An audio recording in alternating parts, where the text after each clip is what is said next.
I'm like, you mean there's marketing out there where I don't have to talk about my products and services? I don't have to do the hard pitch. I could just drive and deliver value and I get paid for that? And they're like, oh yeah, this is it. And like I said, right, I'm like, I'm in. This is Dare to Disrupt, a podcast about Penn State alumni who are innovators, entrepreneurs, and leaders, and the stories behind their success. I'm your host, Ryan Newman, and on the show today is Joe Pulizzi. Joe Pulizzi is the founder of multiple startups, including content creator education site The Tilt, Content Entrepreneur Expo, and the Content Marketing Institute, which he successfully exited in 2016. He is the best-selling author of 7 books, including Content Inc. and Epic Content Marketing, which was named a must-read business book by Fortune magazine. Joe is a professional public speaker, having spoken over 400 times in 20-plus countries on content marketing, the creator economy, and entrepreneurship. Joe graduated from Bowling Green State University with a bachelor's in communications in 1995 and from Penn State with a master's in communications in 1997. Joe, I'd like to formally welcome you to the Dare to Disrupt podcast. This is a first for us. You are the first guest we've had on Dare to Disrupt who has built their career in content marketing. So I'm excited to learn more about that. Thank you so much for joining us. Ryan, it is a pleasure. Thanks for having me. Well, Joe, I'd like to start as we always do, which is at the beginning. So can you give our listeners a sense of where those formative years took place and where you grew up and what it was like being a young Joe? Oh, geez. I grew up in Sandusky, Ohio, which is an hour west of Cleveland. So if you know Cedar Amusement Park, I grew up right off the causeway there. Found my way to Bowling Green State University, which is just south of Toledo, Ohio, from our undergrad in communications. I did a couple internships in sports marketing. Wanted to continue that. Didn't really know where to go. Didn't want to get a full-time job yet. Went on to Penn State University. I got my Master's of Arts in Communication, had 4 really amazing semesters of teaching public speaking. What's funny at that time is the legalization of marijuana was the most popular speech request like they wanted to do. And of course, you don't really have that anymore. But I had to, after the first semester, I had to say, no more legalizing marijuana speeches, please. We've had enough of that. But then I graduated from Penn State. I went on to find my way into communications and marketing. Fell into publishing at a company called Penton Media in Cleveland, Ohio. And my little department was called Penton Custom Media. And basically, that's what we're going to be talking about a little bit, content marketing, where instead of advertising, we were teaching companies how to tell their own stories. And at that time, it was through custom print magazines and then into podcasts and blogs and whatnot. And I just fell in love with the whole idea of content marketing, where instead of selling your products and services, you're basically talking about valuable information that your customers really want, and hopefully they become to know, like, and trust you as you build this audience, and then you can sell them stuff. And I just thought that was absolutely the best way to market. And then that led me into, launching a company called Content Marketing Institute and a bunch of other companies after that. And, so it's funny how, I started in communication. I love the idea of persuasive communication. And I liked marketing, but I hated advertising. So I was like, finding content marketing was just like the perfect mix for me. And I've spent the last 20 years writing books, doing podcasts, and building businesses around that idea. Amazing. We're going to unpack all of that over the time we have together. But let's go back to the beginning. First of all, were you a season ticket holder at Cedar Point? What's funny about Cedar Point is it's one of the oldest amusement parks in the United States. And my grandfather worked there. My grandma worked there. My mom and dad, my brother and sister. And of course, I worked there as well.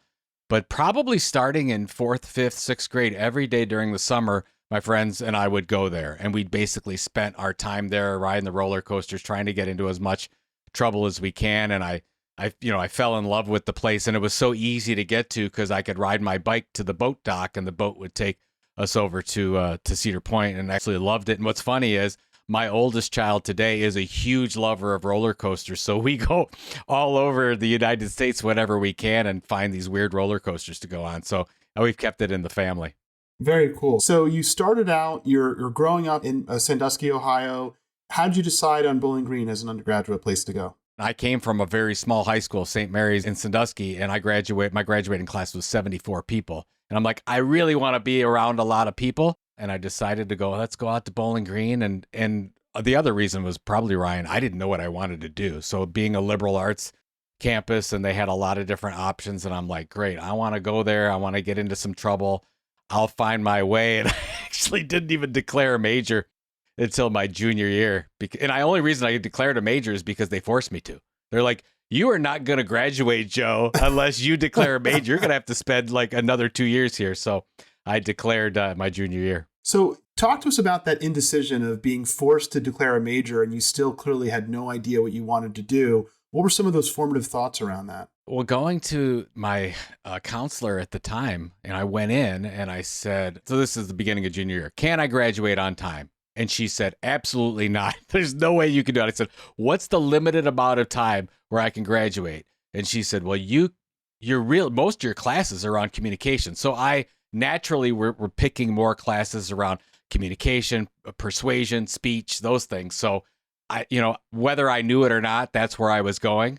And she said, okay, if you take some summer classes, you can graduate with a degree in interpersonal communications on time if you take these summer classes. So I said, sign me up.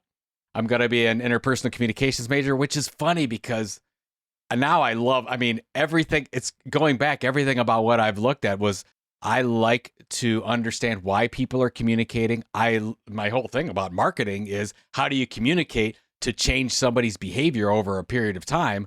So I'm like, this was meant for me. So I sort of fell into it without even knowing it. I did graduate on time with that summer session. And then you referenced Penn State.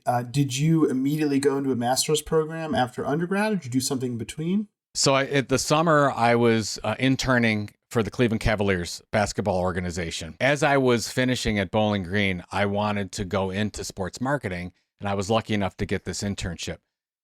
So spending time there, I realized that if you were going to get a job in sports marketing, you would not make a lot of money. That's just the name of the game. Most of the money goes to the front office and it goes to the players.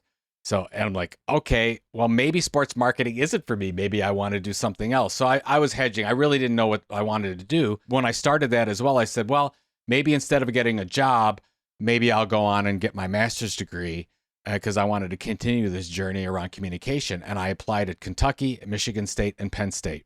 So I kid you not, this is like a week before class is supposed to start in the fall of 1997. And I get a letter from Penn. I got accepted. No one gave me a chance, except Penn State sends me a letter a week before. It said, we had somebody drop out of the communication program. If you can come down here and you commit to teaching, we will give you a full assistantship. Wow. And I'm like, what? So literally the next day, my girlfriend and I, we got in a car and went down there. I got a place on Foster next to I don't even know if it's still there. There's a subway there. And I got the last efficiency available. And a week from that stint at the Cleveland Cavaliers, I was teaching public speaking at Penn State, not having a clue really what I wanted to do with the rest of my life. But of course, loved my time at Penn State, fell in love with it, and actually having the opportunity to grow myself and teach and really learn the art of communication.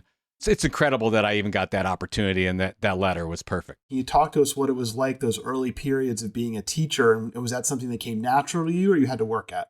I was lucky and blessed to have the opportunity to, and I was so scared getting up in front of these kids who were 3 years younger than me at the time. So we were all about the same age, but here I am, I'm going up in front of these kids and trying to teach them, knowing pretty much nothing more than they do, but working out of the textbook. And I was forced into the situation of becoming confident, working on my public speaking. It's probably due to that early time of teaching at Penn State that got me into the whole idea of public speaking, that it gave me enough confidence to now, I've spoken probably 450 times in 20 countries, giving keynotes all over the place about content marketing. That journey started at Penn State with a little teaching assistantship, grading speeches on legalization of marijuana. So it's incredible. So you have this instinct that you've found your way into a natural talent, something you know you're good at.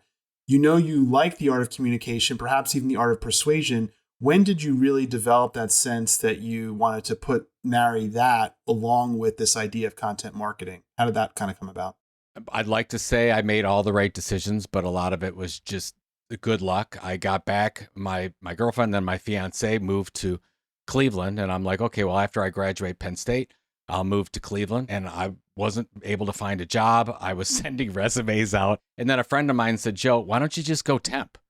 So I actually went to a temp agency. I worked some odd jobs at banks and doing some administration work. And it was tough having a master's degree and very little work experience at the time. So everybody said, oh, you're overeducated and underemployed and whatever. But the temping really helped. And I got in a job at an insurance company working in their internal communication department. I just fell into it. And the first day I walked in and I started feeling my way around the department. And they were really into creating PowerPoint presentations and databases and working with the other departments internally.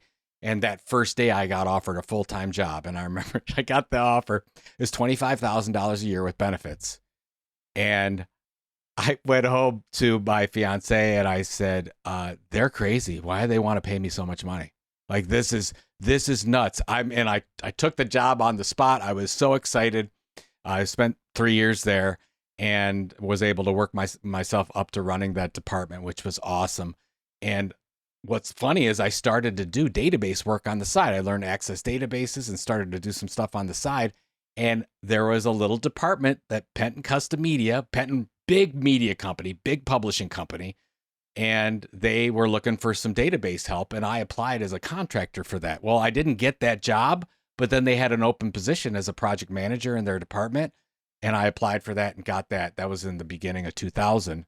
And that started my career into learning advertising and events and communication. And then this thing that we call content marketing today, but was not called content marketing. It was custom publishing, custom media. And like I said before, I'm like, you mean there's marketing out there where I don't have to talk about my products and services? I don't have to do the hard pitch. I could just drive and deliver value, and I get paid for that? And they're like, oh yeah, this is it. And like I said, right, I'm like, I'm in. This is the greatest thing ever. And that began my journey into content marketing. Walk us through that business model, right? So this content marketing business model, who's the audience? Who's the one providing the payment? What's the service that's being offered? How close do you have to be to the product? Really take us through that. So when I started at Penn Custom Media, what we did is we work with companies like Microsoft and Autodesk, big B2B companies. And instead of them doing traditional advertising, so that instead of them taking out an ad in one of our magazines or buying a booth at one of our big trade shows, they say, we want to deliver our own story, our own regular communications to our audience. So Penn Custom Media, our little internal agency, would come in and we'd work with them and say, okay, you want to do a custom magazine.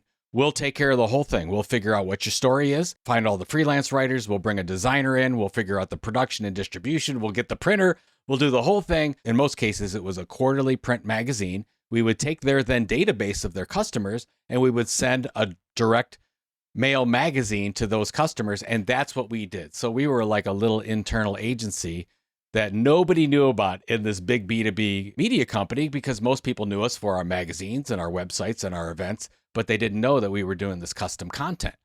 Well, what was so funny, Ryan, along the way is into 03, 04, 05, and I'm going and I'm talking to chief marketing officers and I'm trying to get into a discussion with them about, hey, what are you doing in custom publishing? What are you doing in custom media? As soon as I'm having that conversation, they're already sleeping.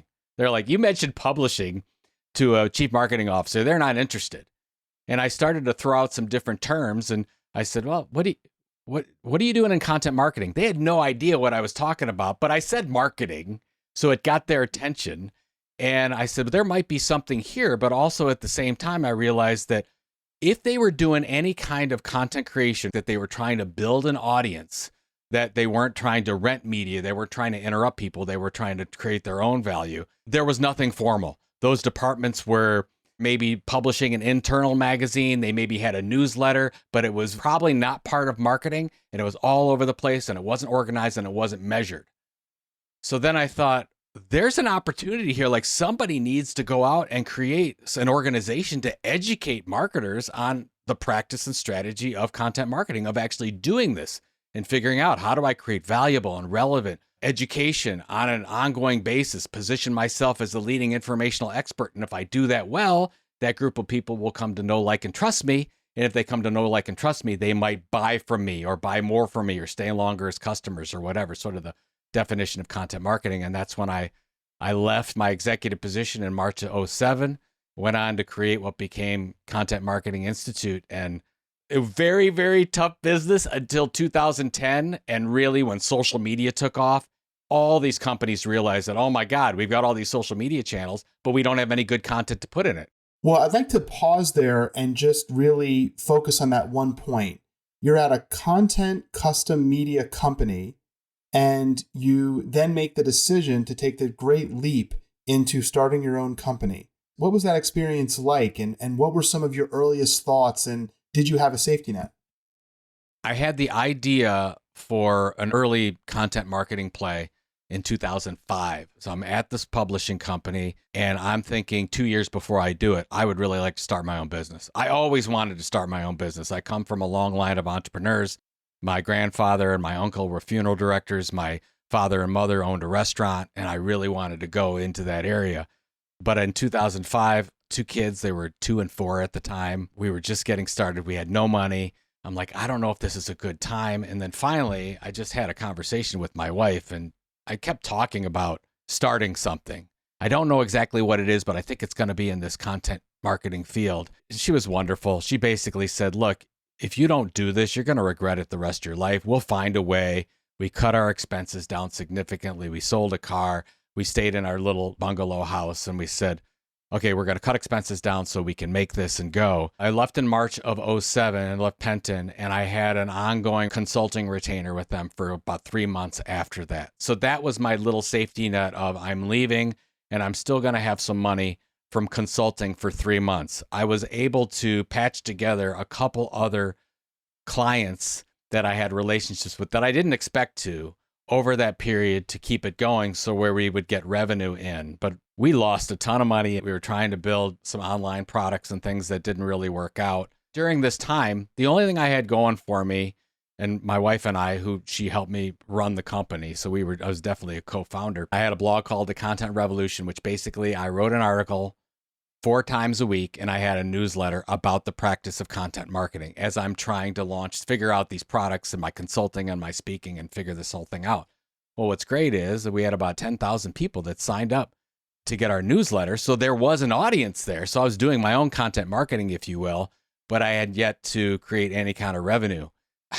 I had a couple customers where we were figuring out what we were going to do. And I had one big customer that we were getting a lot of revenue from that left in September of 2009. And that was the point where I went and talked to my wife, and I felt really sorry for myself. And I said, I don't think this is going to work. I really think I'm going to have to go find a job somewhere. And again, she was right there. That's why you have to have a supportive family when you launch a business. She said, no, you can't give up right now. If you give up, who are you? We're go big or go home. What are we going to do? So the end of 2009 was when I had the idea, and I started talking with a lot of the readers of my blog and email subscribers.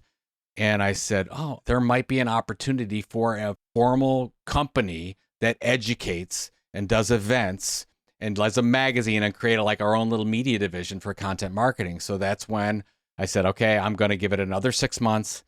We renamed the company Content Marketing Institute, and I had these big goals. It's we're going to be the leading source of information online for content marketing. We're going to create the leading magazine for content marketing called Chief Content Officer, which we did.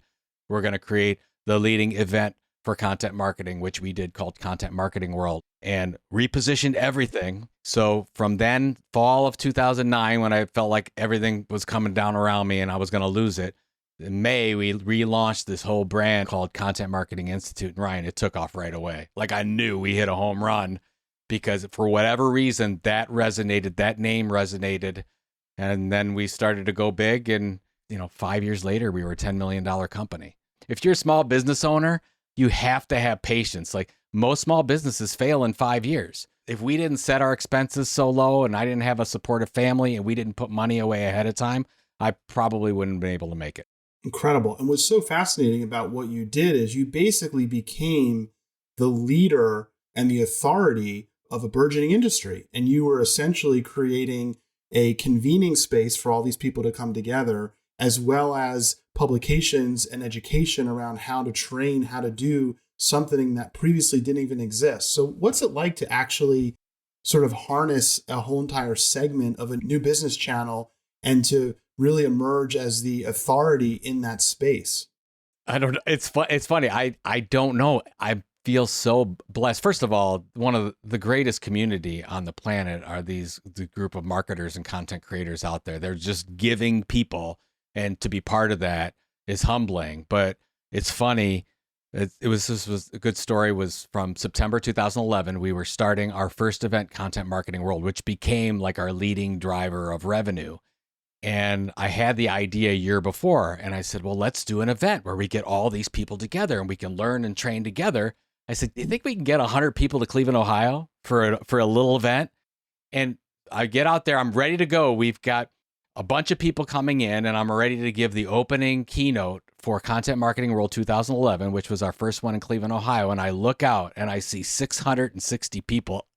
So this is sort of the moment when you feel like you might have made it. And my wife and I, we just broke down crying, like together. Like that was the moment where we made it. And it's funny because a very popular marketing keynote speaker, David Meerman Scott, was going to give the opening keynote after me. And he's standing right where this little spot behind the curtain. And we're crying our eyes out. David Meerman Scott's just looking at us like not sure what to do with this. And I had to pull myself together. I had an orange NASA jumpsuit on. And I was about ready to do my introduction. I had to pull myself together. But to see that community come together and say, it sort of felt like an unloved, unwanted, like Island of Misfit Toys, if you will, where these people in marketing knew there's something better or something different. I'll say better, different than advertising. And nobody in their departments would listen. And now they had a group of other people. And all we did was create the space where these people could get together, talk to each other, share their own challenges. And that little event that we created that we were hoping to get 100, 150 people to, in 2015, we had 4,000 people come into Cleveland, Ohio. And it still to this day, it was the largest business event in Cleveland. And 4,000 people coming to Cleveland is a big deal. And we're still proud of that. No, that's fantastic. You mentioned the Orange NASA jumpsuit. We're going to talk later about the Orange Effect Foundation that you created. What's with Orange? One of the initial companies that I launched was called Junta 42. This was in 2007. We were like the eHarmony for content marketing. It didn't work, but the colors were orange and gray, predominantly orange.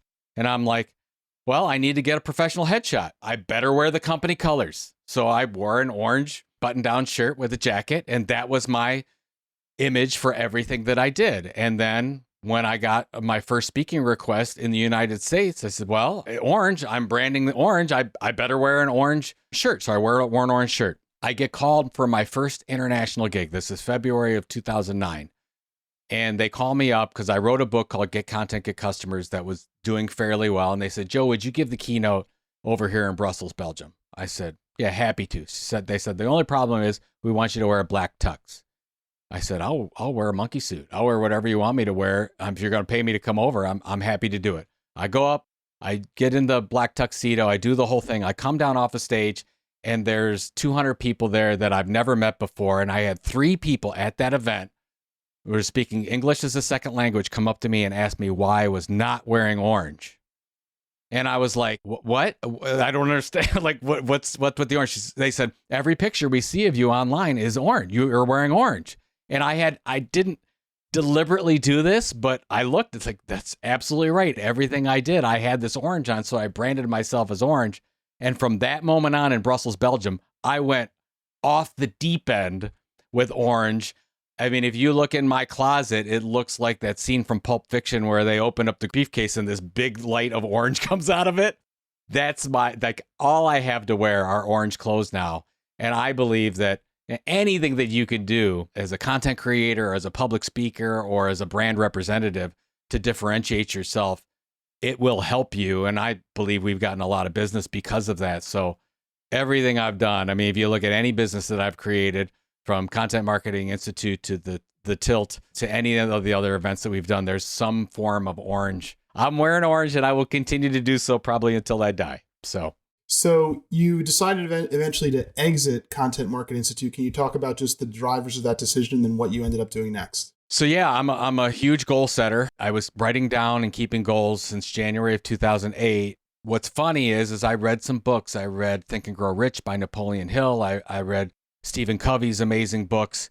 And I got to a point where I learned that what do leaders do? What do people that do great things do? Well, they write down their goals. They're very specific and they review them on a regular basis. So that's what I did. And I would create spiritual goals and career goals and wealth goals and physical goals, and I would review those on a regular basis. Well, my one life wealth goal was, and I wrote it in the past tense, and I wrote it in January of '08. I said that I have sold my company by 2015 for at least $15 million.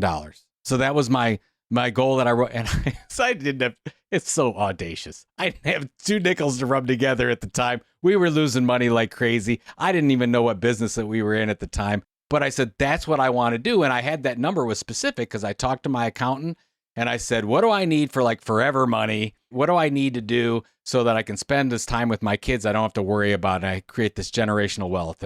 And my accountant said, you need 15 million to take home 10. That's where the 15 million comes from. And so I would review that goal every day.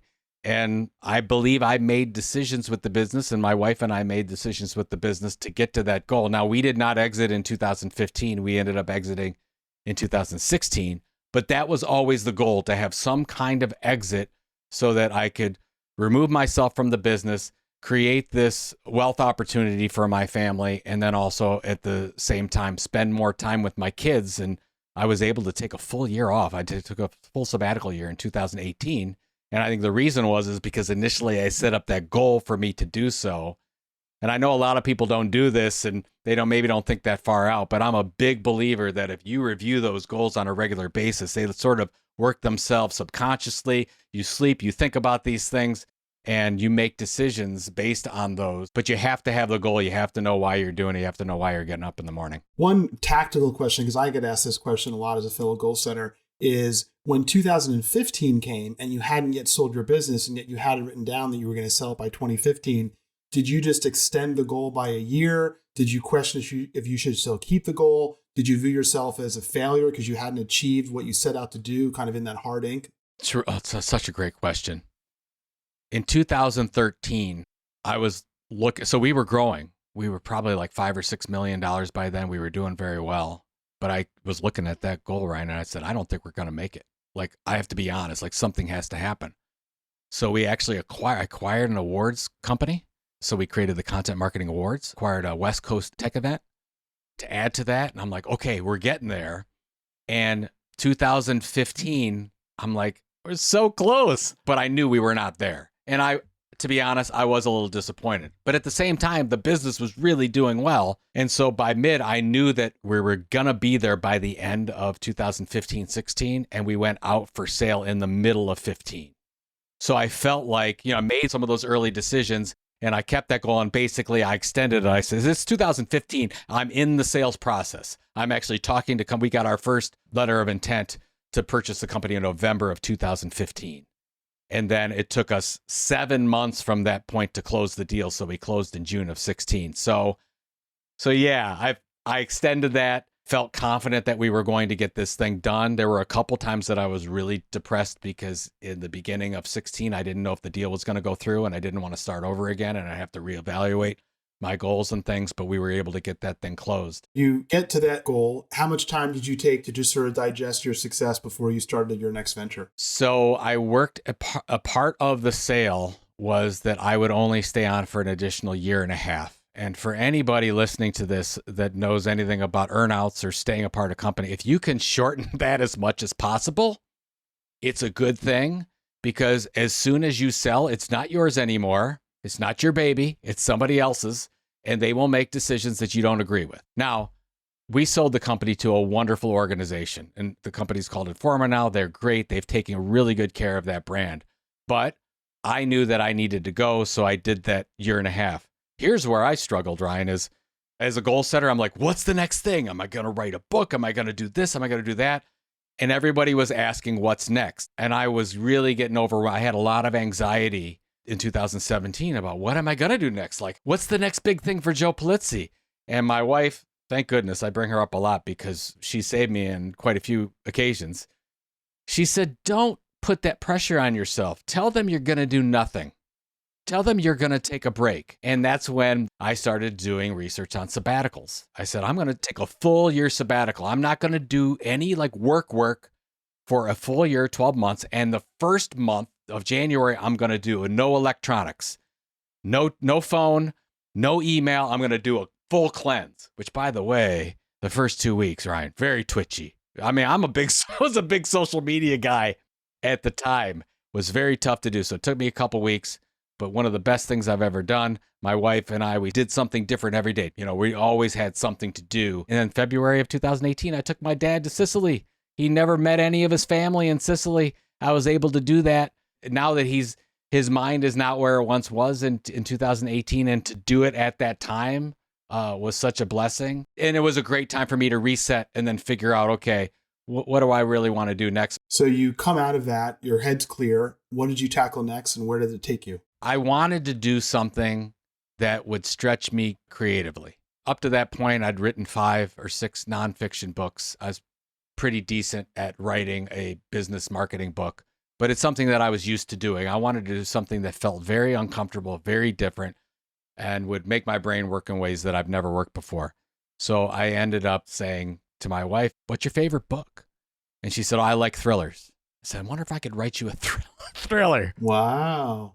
During the sabbatical year, I started to read more thrillers and mystery novels and whatever. And so in 2019, I started writing my novel, which came out in the beginning of 2020, called The Will to Die. And so now I'm a fiction writer. It did actually fairly well. Probably the hardest thing I've ever had to do creatively and the most fulfilling was writing that, because it was the first time, Ryan, that I actually could give something to my friends and family that they could relate to. Nobody knows what I do. Like, I talk to any of my family, Joe's in content marketing. What is that? I don't even know. Did he make that up? They don't know. But when you say, here's my novel, everyone can read a novel, and to share in something that I created with them was pretty powerful. So you write this novel, and then you're at that point must be itching to get back into either content marketing or some other vertical of it. So where did you go from there? To be honest with you, Ryan, I was going to just start writing more fiction. I was going to write a part 2 to The Will to Die, and then COVID comes along, and I changed my work habits a bit and started to dig into the creator economy. And I started to get a lot of my friends and former colleagues to reach out to me that said they were struggling with making a living as a content creator and building a media business like my wife and I built. And I started to help them. And I wrote another version of Content Inc., which is sort of my book around, creating your own media company. And I said, oh, well, if I'm going to write a book, I should write a regular newsletter to help this audience. So I put a little company together, created The Tilt, which is a newsletter for content creators to help them strategically think about their business. And that today has about 35,000 subscribers to it. So sort of a little bit different, but sort of a hobby that grew as something I thought that was not, I didn't ever plan to do another business. And so I got into that, and I said, well, as long as we're doing the book and as long as I'm doing the newsletter, we should do an event too. So we launched an event. It was Creator Economy Expo. Now it's renamed Content Entrepreneur Expo. Our next one's in May of 2024. And so kind of got back into it accidentally. And I got to tell you, that time it was not a part of the goals. I did not have a goal to set up another business. If COVID didn't happen, the Tilt and CEX would have never happened.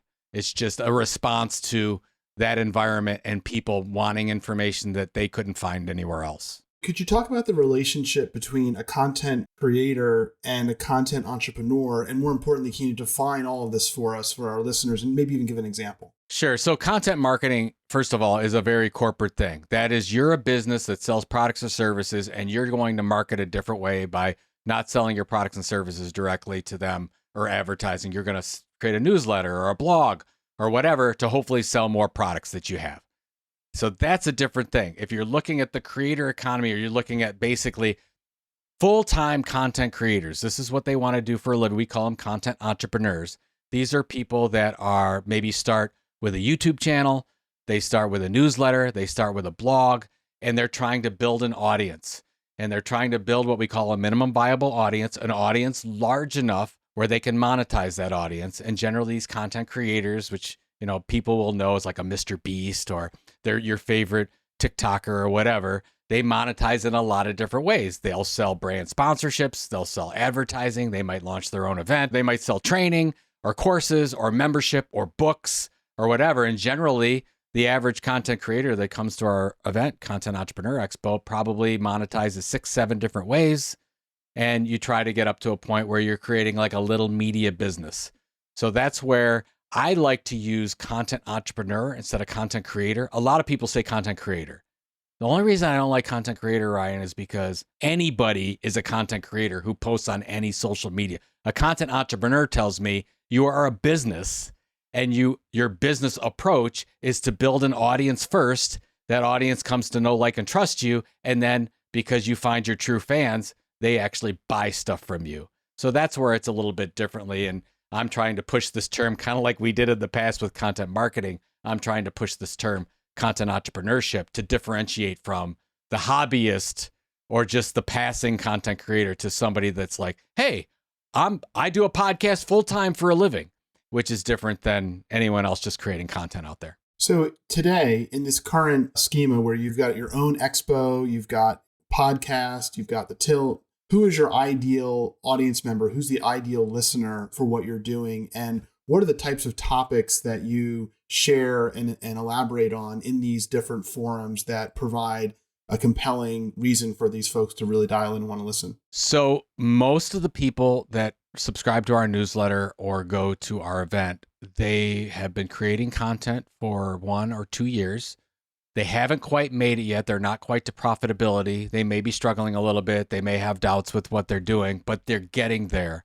So what we try to teach them on is, okay, maybe you have a content niche, but you haven't niched down enough. You haven't found what we like to call your content tilt. What's your hook? What's your differentiation that will separate you from all the other content out there? What are some audience building strategies? How can you leverage social media to drive email subscribers, which we're a big believer in? We're like, hey, there's no problem with social media, but that's building on rented land. So how do you build your own direct connections with consumers through email so that you can control, when you send them any kind of communication? So that's what we love to talk about. We talk about different revenue opportunities. And so a lot of people don't say, okay, I want to sell sponsorship. How do I sell it?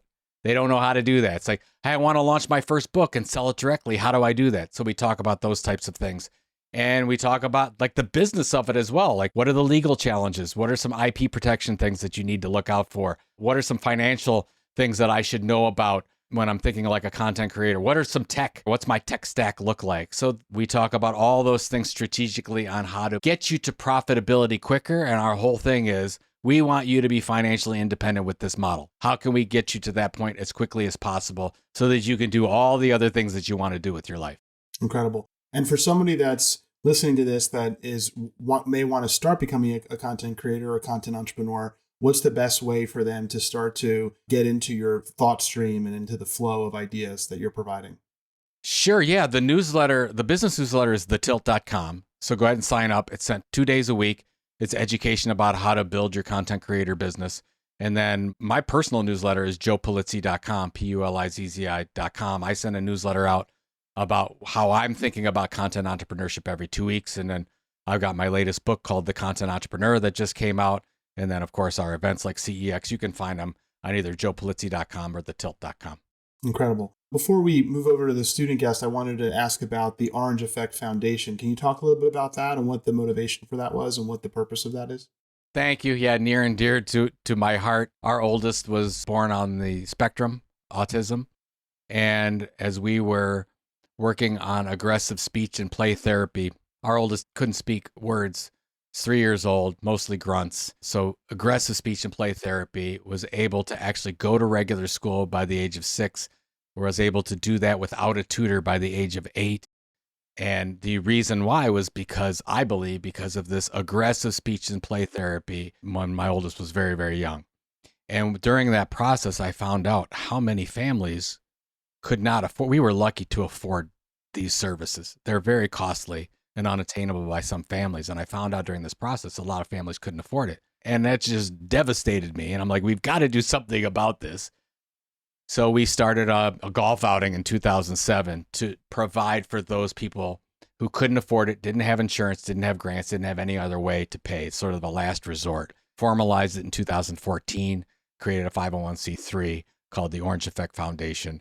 And we're still around and kicking today and growing. And basically we have over 450 grants out to children in 39 states to pay for their speech therapy or their speech device when they wouldn't be able to get that any other way. Well, thank you, Joe, for taking the time today to share your entrepreneurial journey with me. I'd now like to hand things over to a current Penn State student, Riley Auer. Riley is a senior at Penn State studying computer science. His startup, Bootleg Boomerangs, sells high-quality, handmade wooden boomerangs. Bootleg Boomerangs has a large focus on content marketing with over 31,000 subscribers on YouTube. Riley, I'll now hand the interview over to you. Hi, Joe. Riley, I love this already. I cannot wait for your questions. Yeah, you already got pretty much the rundown. That's exactly what I do. And I also produce a lot of content to go along with it. And now I know what to call myself, I guess, a content entrepreneur. I'm not just a content creator. So yeah, my first question is, I was really interested when you were talking about diversifying incomes and the revenue streams for these content entrepreneurs. And when I think of somebody like, you mentioned Mr. Beast earlier, I think it's a little bit easier in my mind to see how he could grab a lot of sources of income. I kind of struggle with my business and what other ways I could really, diversify the revenue streams, because I'm just so niche, right? All of my content is just about boomerangs. What do you think would be the best course of action? So you have just a little bit more detail. You have a YouTube channel right now? Yeah, I have a YouTube channel, Instagram, TikTok, Snapchat, pretty much anything I can post on. Where are you having the most resonance? Where would you call your home base? Definitely YouTube. I have more followers on TikTok, many more followers on TikTok, but I feel like the community I'm actually building is on YouTube for sure. Give me an idea for the people that follow. Do you know a lot of the people that follow you? Are they following for entertainment? Are they following because they might be interested in buying your product? Give me an idea. I think it's a little bit of both. I think the videos themselves are entertaining, but I do think that there's an overall reason that people are watching them because they are interested in boomerangs themselves and maybe trying to learn how to throw one, and maybe even buying one. So I think there is that underlying interest. I think also there's just people who enjoy watching my content. But like I said before, all my content is just boomerang. So first of all, because all your content is boomerang, that is an advantage. Because you have a niche, and because our whole goal is, can you be the leading informational expert in your niche? It sounds like you can around this boomerang concept. So I would absolutely keep this going. Keep doubling down on YouTube. Whatever you're doing, it sounds like you're doing it right. What I want you to start thinking of is, so all those social media channels that you talked about are really important and critical for what you're doing, but they're also not under your control because, you could get up. I'm sure I have friends that have gotten blocked off of YouTube. It's like you wake up and you're like, hey, what happened? So we have to go in with the mentality of, I might wake up tomorrow and I might not have access to these things. And I built all this. So what you might want to think about is some kind of a direct offer, whether that's a boomerang toolkit or something where you can get somebody's email address, something from them so you have permission to communicate with them directly. And I'm not saying you have to create an email newsletter, but if you were going to go 5 years from now and create a full boomerang media company, the most important thing that you could do right now would be to create an email newsletter list about something. And it's probably really old school because I don't know how you use email, but if you're like my kids who are college age kids, they use email to talk to the bursar or grandma. And that's it. But as you get into business and your thing starts growing, it becomes more and more critical because social media is it's all about ranking, and they're telling us what's good content and what's bad content, and that's bad business for a content entrepreneur. So maybe just think about, don't have to do anything right now, but maybe just think about, hey, is there some kind of a cool email deliverable or cool something where somebody can, hey, go to my website or go to this link and sign up and get this exclusive, or it could be a membership down the road or something where you can cultivate your true fans. That's what we're trying to do at this point. You've got all these social channels and you want to get your true fans to someplace. These are the ones that are going to ultimately support your business and send you money around something. That could be a Patreon account. It could be an email newsletter. I would focus on creating your videos and creating your audience on those social channels. But one thing has to be, you have to have control over that thing. So it has to be something separate outside of those networks.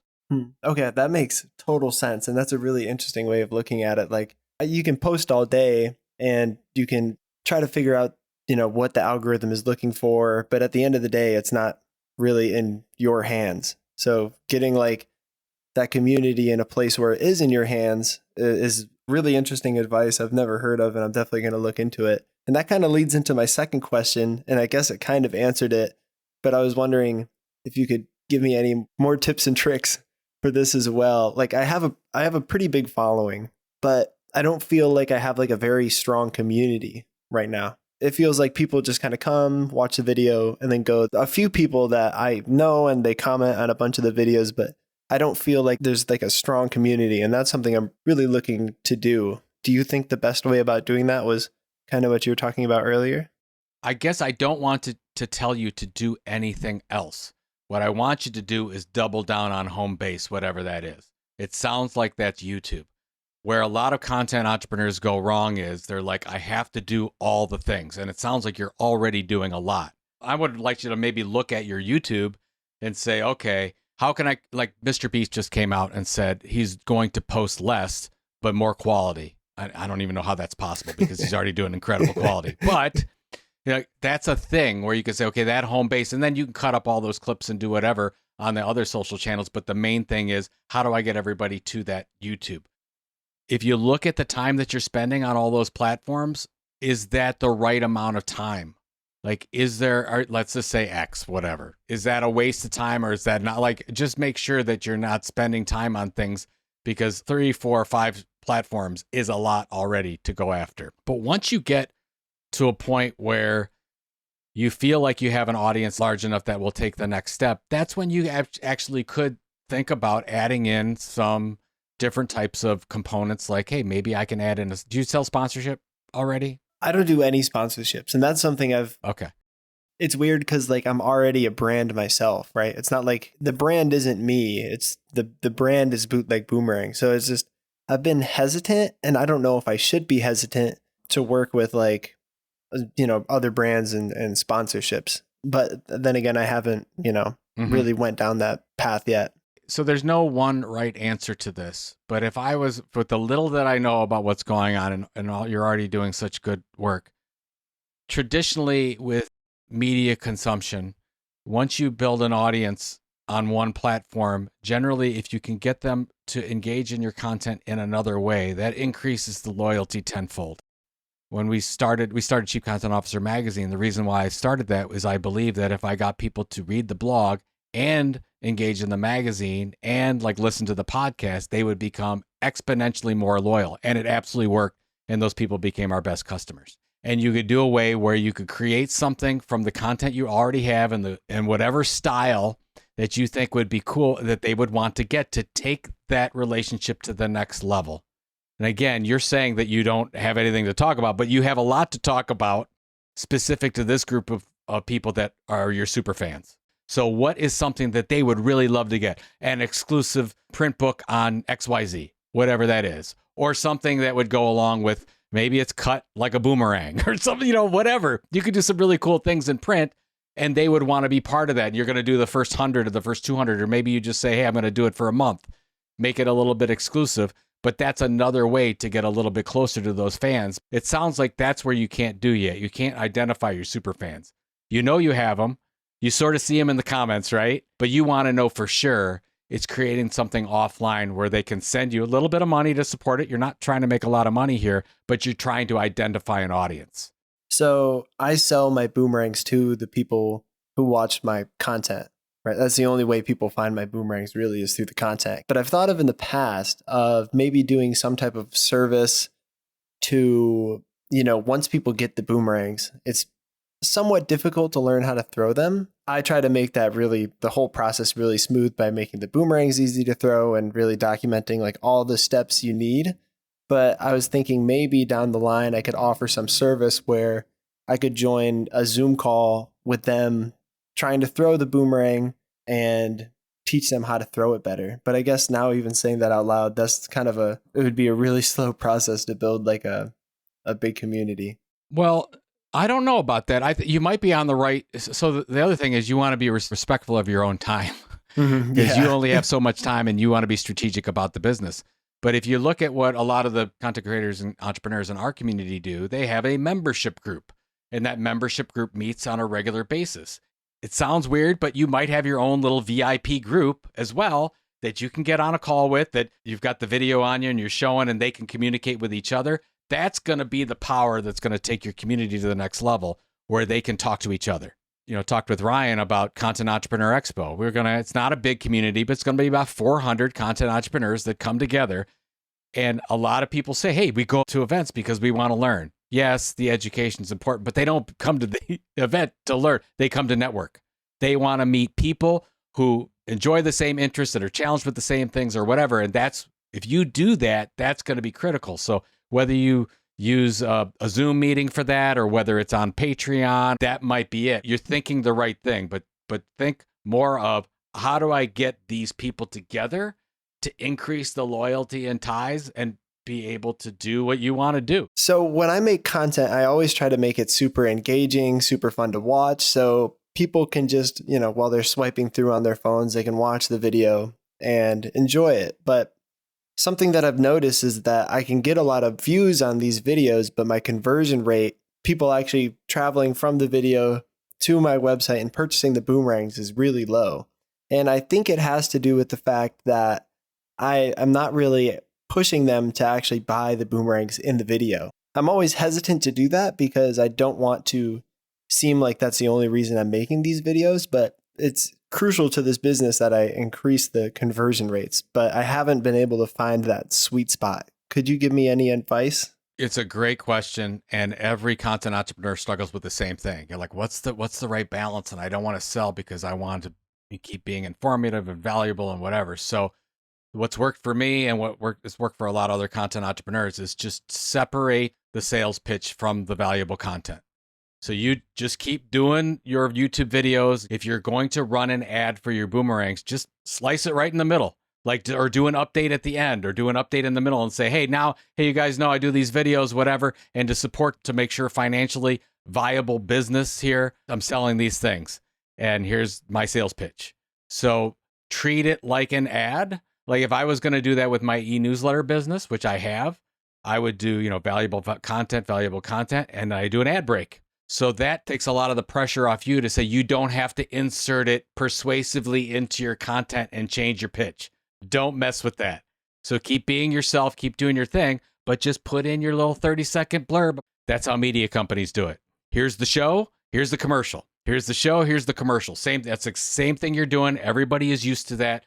That way, if you did add brand partnerships as well, you could just add them right in line with your other pitches and it wouldn't change anything about the show. Okay, that makes sense. One thing I do have to clarify, and this is, I think, why I have an issue, is 99% of the content I produce is like short form content. So we're talking 30 seconds tops. So think of course, TikTok, YouTube Shorts, Instagram Reels, that's where I really like doing very well online. I think because it's so much shorter, it's a little bit harder to kind of throw that in there. I'm guessing the overall principle would still be the same though. Just maybe at the end, instead of making it 30 seconds, you would just make it 5 seconds, 3 seconds. And I would test it. I understand how nervous you would be to do that, especially with the short form. But I would look at, there's a lot of other short form video experts out there that throw in a little thing at the end. Go here right now, put it in the note or whatever, and do that a lot better than I know. But see what they're doing and see if that works. And if you know of a couple that are doing it, I think it's okay to reach out to them and see, what kind of results that they've seen. But I wouldn't just roll it out. I would absolutely beta test it and test one here and test a little one here and see how it goes before you take it to the next step. Obviously, it's a lot easier if you had a longer form piece of content, a video. And I'm almost thinking that in the future, you might do a show. Like if you're familiar with like Matt Pat and game theory or something like that, you might say at some point you're going to do a 15-minute show, which would be completely different. But that would also be a way to diversify and take it to the next level. And that would be where you would also draw in your super fans and also be able to sell to them.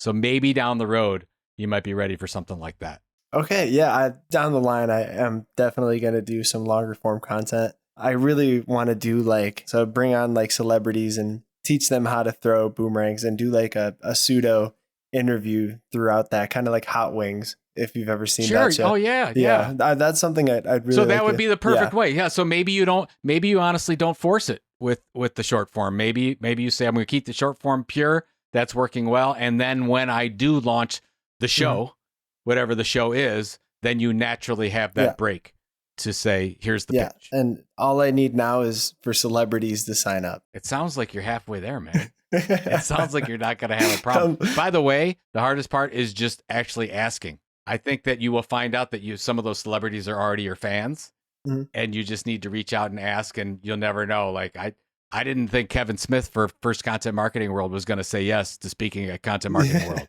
but you reach out and you ask, and it works out.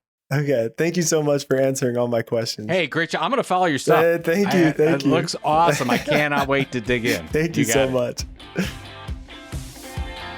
That was Joe Pulizzi, founder of Content Marketing Institute and The Tilt. This episode was produced and edited by Katie DiFiore. If you haven't already, be sure to subscribe to Dare to Disrupt wherever you listen to podcasts, and look out for next month's episode. Thanks for listening.